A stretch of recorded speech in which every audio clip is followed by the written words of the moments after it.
Mani dukazulako naiz, itsasoarra naiz, baina lekornen plantatua naiz aurten, ahuntzekin eta zaldi batzuekin, eta gasnak eta jogurtak egiten ditut.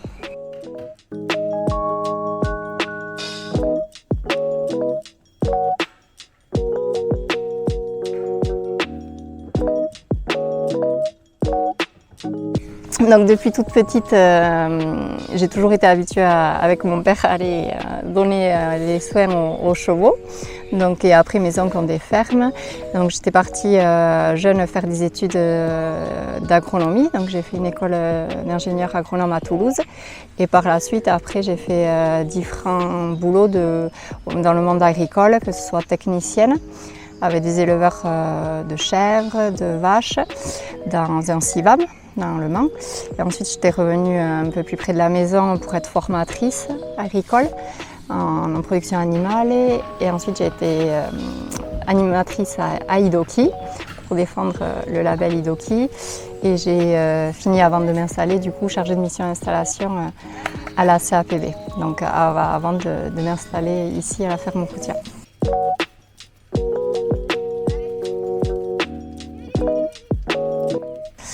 Du coup, j'ai toujours voulu m'installer, j'avais pas l'opportunité.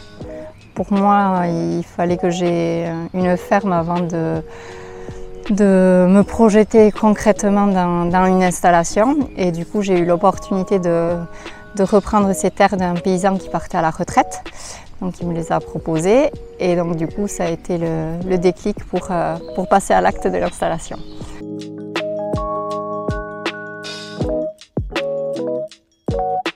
Donc des chèvres, parce que j'étais toujours attirée par cet animal-là, dans mon parcours, dans mes différents métiers. J'ai pu rencontrer des éleveurs de chèvres et j'ai beaucoup apprécié cette race alpine avec les éleveurs qui les conduisent dans un système économe et durable, c'était dans le Mans. Et ensuite, du coup, j'ai passé pas mal de vacances et de congés, on va dire, à aller sur des fermes pour donner un coup de main à des fermes en élevage de chèvres. Et après, pour moi, la transformation fermière, c'était logique d'aller de la production à la transformation et à la vente.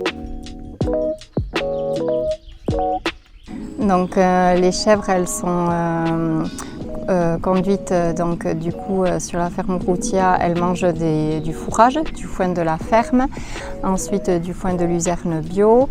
Et ensuite, elles sont complémentées avec des céréales, maïs, orge et luzerne.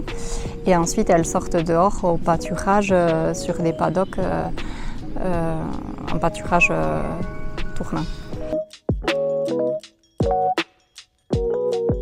J'avais envie de proposer des produits laitiers frais, c'est-à-dire des yaourts et du fromage blanc.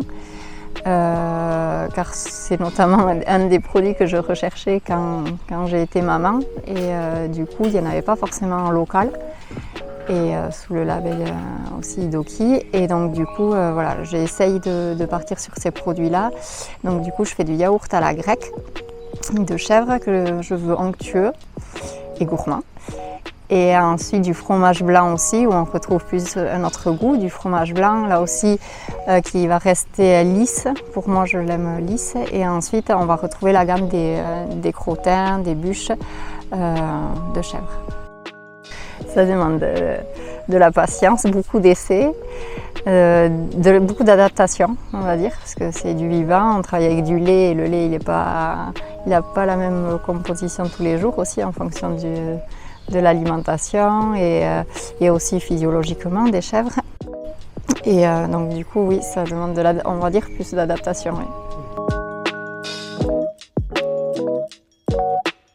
Pour moi, Idoki est très important. Il a une très forte signification. Derrière, il y a un cahier des charges.